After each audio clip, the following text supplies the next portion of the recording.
salt and pepper, the classic black and white.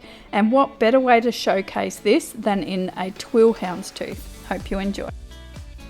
I'm using my 60 centimetre or 24 inch loom for this project, plus 2 heddles, both of them 10 dent, cardboard rolls to cover the knots, and I'm using some scissors, a simple measuring tape, and of course my warping hook.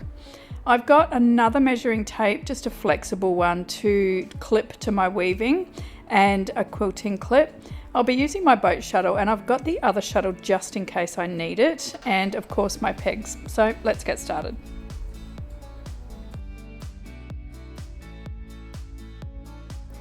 For this project I'm using white and black. So white is blanchy, I think that's how you say it, and black is noir. This is 8/4 cotton from Maurice Brossard, which is my preferred kind of cotton for towels. I like 8/4 because it's thick and thirsty and squishy and soft, but they're not too thick, so they still dry. And of course I'll be using my repurposed ribbon holder to hold the yarn steady whilst I'm warping.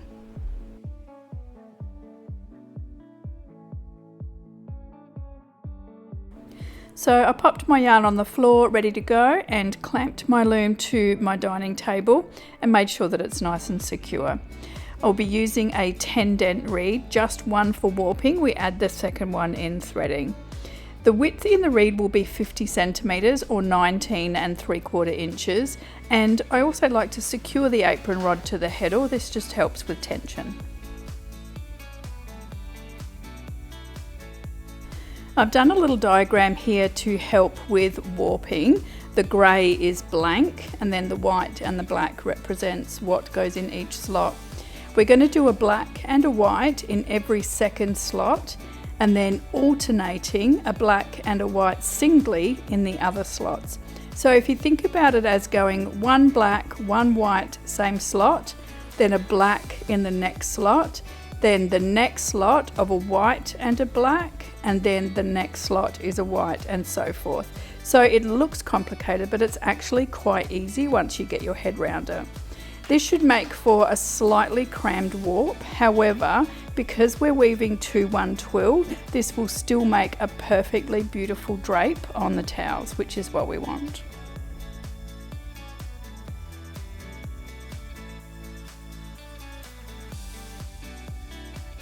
Warping took about an hour and a half, and the reason it took so long was because I was constantly checking just to make sure that I had warped correctly as I went through, mainly because it's a lot easier to fix it as you go rather than finding out later in the weave.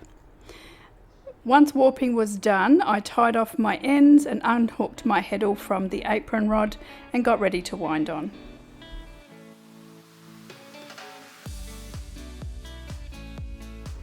After unhooking my loom from the table, I wound on just enough to get my warp separator in place. I just use brown paper bags, like shopping bags that I've cut up. It's a great way that I can reuse these bags as well after using them for shopping. I always like to wind on towards the pegs when I've got a warp that's the length of my dining table or less. If it's more, of course, I will use my warping board and do a hybrid warp.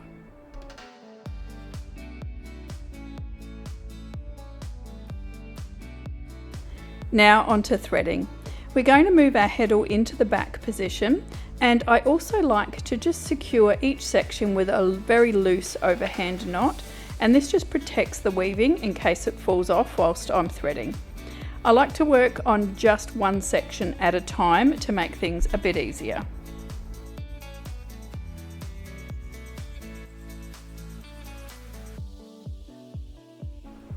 To start threading, I like to pull out a couple of slots worth completely from the slots and then sort them so that I've got 3 white and then 3 black.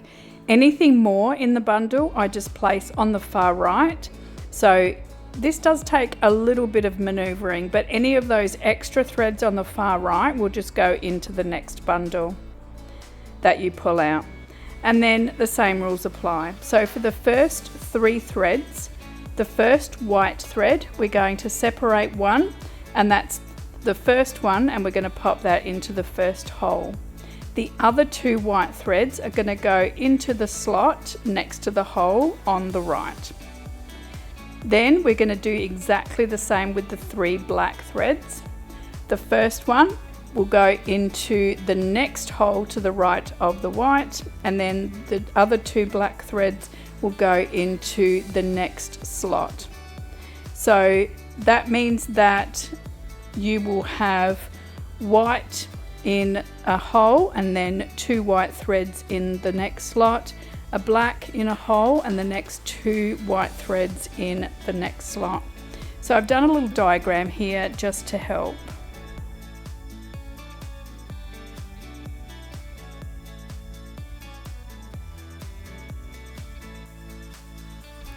I recommend working in small bundles because it's easier to get your head around it, and really once you get into a little bit of a rhythm, it's actually really easy, and it doesn't really take as long as you think it would.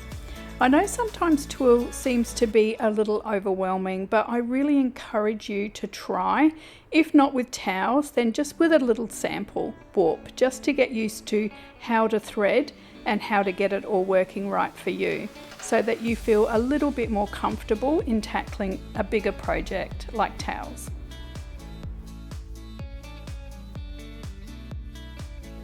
Once you've done a section, again, just secure it with a very loose overhand knot. And then I like to just toss it up on the top of the heddle, and that just helps keep it out of the way. This is what it looks like when you've got it done. And before tying off, I just like to make sure that I've done it all right, and I double check that I've got everything looking the way that it should.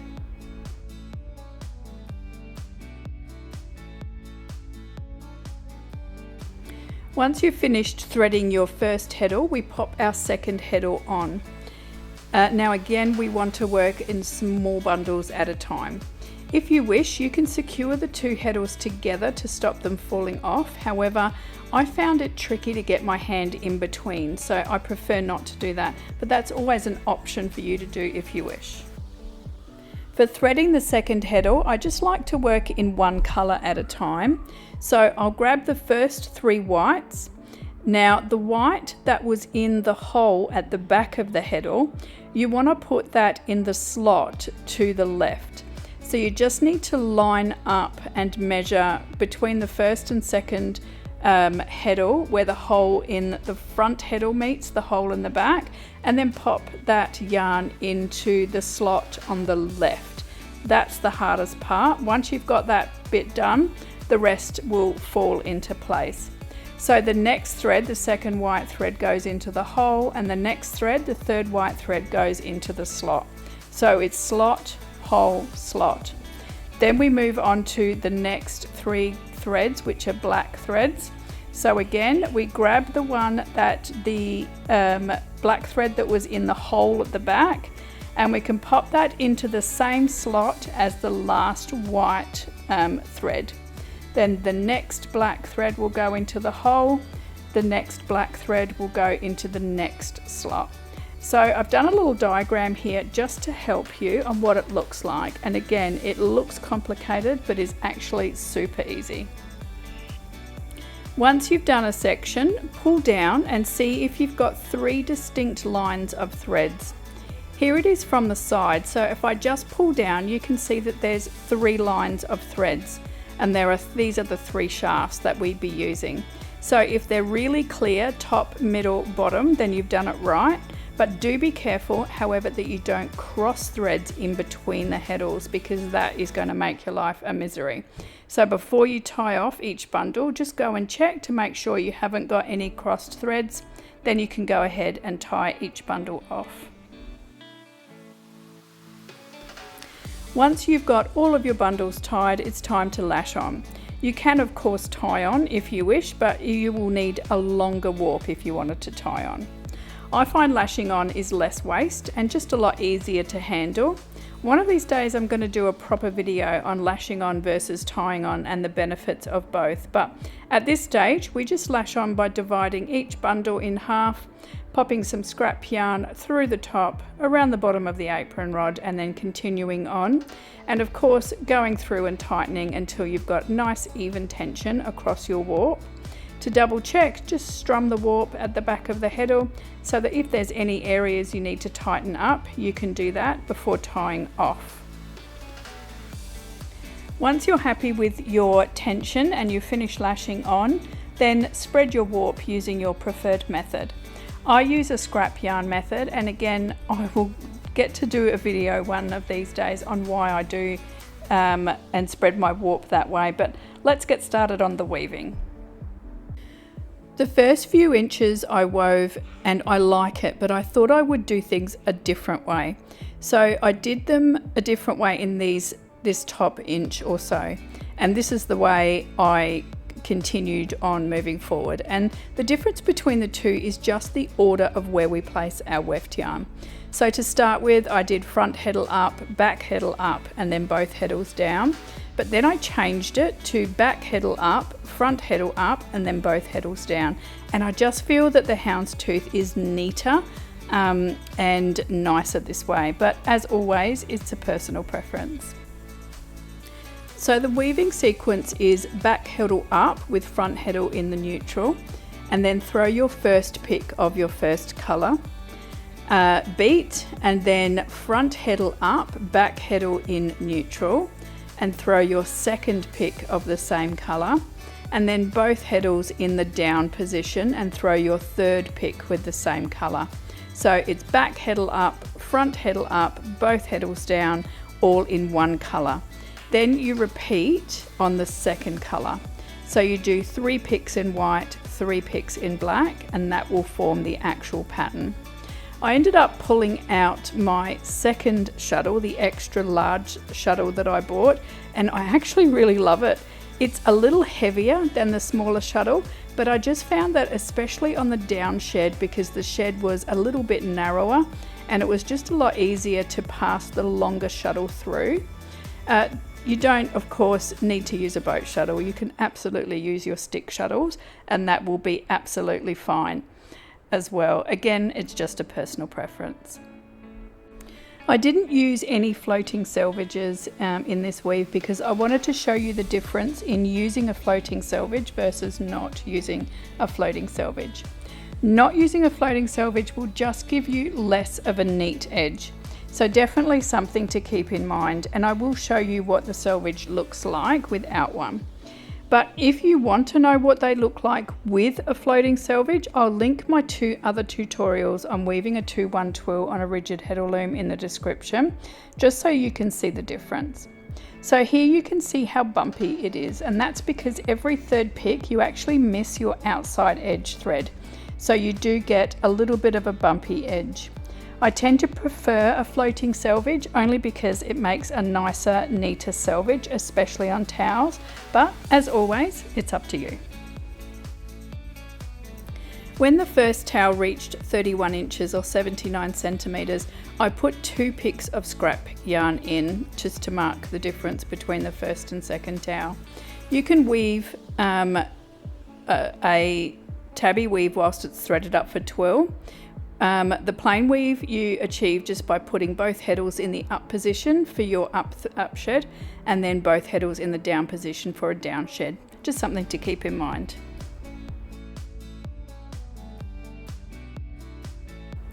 As always, I like to do something a little bit different on the second towel to make a coordinating set rather than a matching set. So for the second towel, I did sections in just weaving black as the weft, and then sections in the houndstooth. So this is what it's looking like here, and I have to say I really love it. So here I just wanted to show you the weaving sequence from a different angle, just so that you can get an idea on what I'm doing. As always, when putting both of the heddles in the down position, I like to comb that back heddle into position, which really helps to separate the sheds. You can also see here how big that extra large boat shuttle is and how much easier it is to push it through, especially on that little bit tricky of a down shed. Also, I'm just carrying the white yarn up on the selvages as well. and you just do that by locking them in the same as you would when you change colours, and you just lock it in on every pick, and that means that you don't have to end off and then restart your second colour.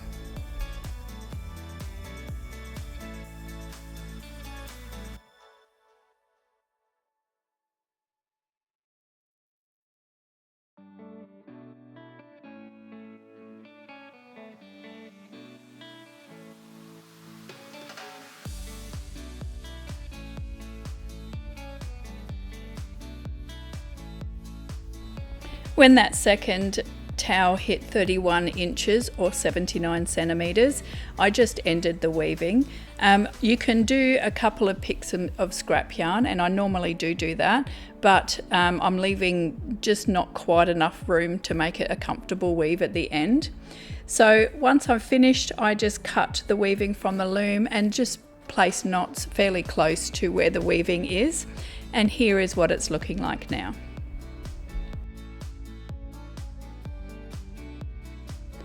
I wet finished this in my washing machine on a fairly hot wash with a little bit of dish soap, just to get rid of any machine oils from the making of the yarn, and then popped it through the dryer. It's looking really lovely. I'm loving the way it's come out, and I'm really pleased that I changed the weft order because I really like this style of houndstooth. If you're Australian, it kind of reminds me a little bit of David Jones, you know, their old pattern that they used to have on their shopping bags. Anywho, I gave this weaving a really good iron and then nipped off all of the tails and got ready to get these sewn up. Also, I just showed you what the reverse looks like, which is a lot different than the front, which always happens with the 2-1 twill. I actually like the reverse just as much as I like the main front of the towels as well. To separate the towels, I'm just zigzagging the top and the bottom of the weaving, and also either side of that scrap yarn that I put in the middle. Just makes it easier when separating the towels. Once zigzagging was done, I was able to then safely cut the towels apart, plus cutting the top and the bottom off. Then I could get on to hemming.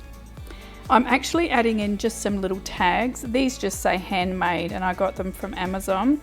And to hem, I just roll up the zigzagged edges twice and pin, and I'm just pinning in the tags and then just using a straight stitch on my machine to sew all of those hems down.